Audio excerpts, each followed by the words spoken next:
ڈاکٹروں نے مجھے بانج کہہ دیا، خامد نے تنگ آ کر میری جوان بہن کو ہی حاملہ کر دیا۔ واقعہ ضرور سنیں، میری زندگی کی ایسی کہانی جو آج اس معاشرے میں عام ہوتی جا رہی ہے۔ سنانا چاہتی ہوں ایک ایسی داستان جو روز میری روح کو گھائے خوشی سے، اولاد کی خوشی سے محروم ہونے کے باوجود میں خوبصورت ازدواجی زندگی گزار رہی تھی۔ سائم میرے شوہر میرا مان تھے، میری زندگی اولاد نہ ہونے کا تانا مجھے سائم نے کبھی نہیں دیا تھا۔ باجی مجھے فاریہ کے گھر جانا ہے، سائم بھائی چھوڑ دیں گے نا؟ میری چھوٹی بہن سعدیہ نے مجھ سے پوچھا۔ کیوں نہیں چھوڑیں گے بھائی، آخر جیجا جی ہیں تمہارے۔ کیوں سائم، میں درست کہہ رہی ہوں نا؟ میری کیا مجال کہ ہوم منسٹر کے کسی حکم کی خلاف ورزی کروں؟ سائم نے شوق ہوتے ہوئے کہا۔ مجھے سائم پر بہت پیار آیا۔ سائم واقعی اب بہت اچھے شوہر ہیں۔ ملکہ عالیہ کے ان تعریفی کلمات نے غلام کے خون کو سوا سیر بڑھا دیا۔ اب چلیں، اگر ملکہ غلام کے درمیان گفتگو مکمل ہو چکی ہو تو؟ سعدیہ نے بیچ میں مداخلت کرتے ہوئے کہا۔ جی جی، اچھا سعدیہ، واپسی سائم کے ساتھ ہی ہوگی یا پھر آٹو کر کے واپس آؤ گی؟ باجی یہ جیجا جی کس لیے ہیں؟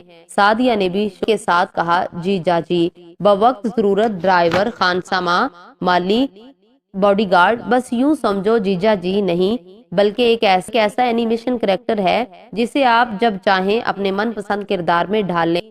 سائم نے ہاتھ باندھ کر بھول پن کے ساتھ آنکھیں نیچی کرتے ہوئے کہا۔ اچھا سائم، سعدیہ کو اپنے ساتھ ہی واپس لے آئیے گا، اور ہاں سعدیہ کوشش کرنا جلدی فارغ ہو جاؤ۔ جی باجی، سعدیہ نے سعادت مندی سے کہا۔ سعدیہ اس سے پہلے بھی میرے شوہر کے ساتھ جاتی رہتی تھی، مجھ سے امی نے ایک دو دفعہ کہا بھی سعدیہ کو سائم کے ساتھ مت بھیجا کرو، یہ مناسب نہیں ہے، مگر میں نے امی کو یہ کہہ کر خاموش کروا دیا کہ امی سائم بہت مضبوط کردار کے مالک ہیں اور ہماری سعدیہ بھی ماشاءاللہ سمجھدار ہے۔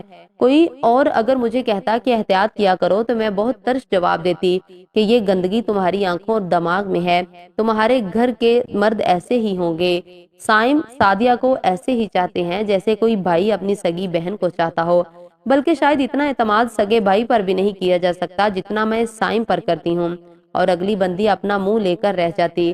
دن یوں ہی گزرتے رہے۔ سائم اور سعدیہ کے شوق جملوں کو سن کر میں بھی بہت ہوتی تھی، اور کبھی کبھی تو ان کے درمیان کا کردار بھی ادا کرتی۔ پھر جو کچھ ہوا اس کا نہ میں نے کبھی سوچا تھا، نہ کبھی میرے وہم گمان میں تھا۔ اس دن لائٹ نہیں تھی، سائم اپنے موبائل گھر میں چھوڑ کر باہر گئے۔ میں نے وقت پاس کرنے کے لیے وہ موبائل اٹھا لیا، ویڈیو گیلری کے بعد گانے سننے کے لیے آڈیو لگائی، تو ایک عجیب آڈیو تھی۔ یہ آواز تو سعدیہ کی تھی، سعدیہ کے الفاظ تھے یا بم میں بتا نہیں سکتی۔ وہ سائم سے کہہ رہی تھی، سائم اب میں آپ کے سوا کسی سے شادی نہیں کر سکتی، مجھے آپ سے محبت ہو چکی ہے۔ آگے کی گفتگو بتا رہی تھی کہ بات میرے تصور سے کہیں زیادہ آگے جا چکی ہے۔ سعدیہ پریگننٹ ہو چکی تھی۔ واٹس ایپ پر دیکھا تو ساری چیٹ ڈیلیٹ تھی۔ یہ آڈیو شاید موبائل کی گیلری میں ڈیلیٹ کرنا سائم بھول گیا تھا۔ میں گمسم تھی، مجھ سے کہاں غلطی ہوئی؟ ان دونوں نے میرے اعتماد کو کیسے ٹھیس پہنچائی؟ سائم جب گھر میں داخل ہوا تو میں نے یہ آڈیو اس کے سامنے رکھ دی۔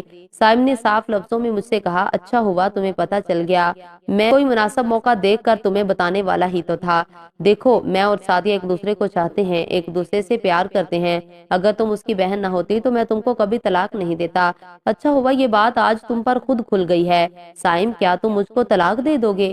میں نے پھٹی پھٹی آنکھوں کے ساتھ سائم سے پوچھا۔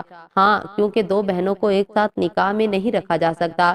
میں پھوٹ پھوٹ کر رو پڑی، بیگ اٹھایا اور امی کے گھر گئی۔ سعدیہ سے کہا، ناگن بھی ساتھ گھر ہے، تو کیسی ناگن ہے، تو نے اپنی بہن کی خوشیوں کو ہی ڈس لیا، تو نے میرے سہاگ پر ہی ڈاکہ ڈال دیا۔ باجی جو دل چاہے کہو، یہ آنسو کچھ دن میں خشک ہو جائیں گے، میں اور سائم کوشش کریں گے آپ کی کسی اچھی جگہ پر شادی ہو جائے۔ بکواس بند کرو، تم اور سائم دونوں ہی گندے ہو، نام مت لینا آئندہ اپنی غلیظ زبان سے۔ میں نے سعدیہ کے بال پکڑ کر جھٹکا دیا۔ سعدیہ نے بھی میرا لحاظ نہیں کیا اور مجھے دھکا دے کر کمرے سے نکل گئی۔ سب کچھ تو میرا لٹ چکا تھا، اب ہاں اسی آگ میں جلنا تھا۔ طلاق کے کاغذات مجھ تک پہنچ چکے تھے، سعدیہ اور سائم نے باقاعدہ کورٹ میرج کر لی۔ اب میں ایسی آگ میں جل رہی ہوں جس کے شعلوں کو خود میں نے ہوا دی تھی۔ میں تھی، سائم بہت باکردار ہے، سعدیہ بہت نیک ہے، گندی تو لوگوں کے دماغوں اور آنکھوں میں ہوتی ہے۔ نہیں نہیں، یہ تو ہونا ہی تھا، میں ہی تو تھی ان شعلوں کو پرورش کرنے والی۔ شریعت کی اگر میں نے بات مانی ہوتی اور سالی بہنوئی میں کچھ قیود ہوتی تو آج مجھے ان شعلوں میں نہ جلنا پڑتا۔ شیطان اور نفس دونوں کو موقع دینا ہی سنگین غلطی ہے۔ آپ سے صرف اتنا کہنا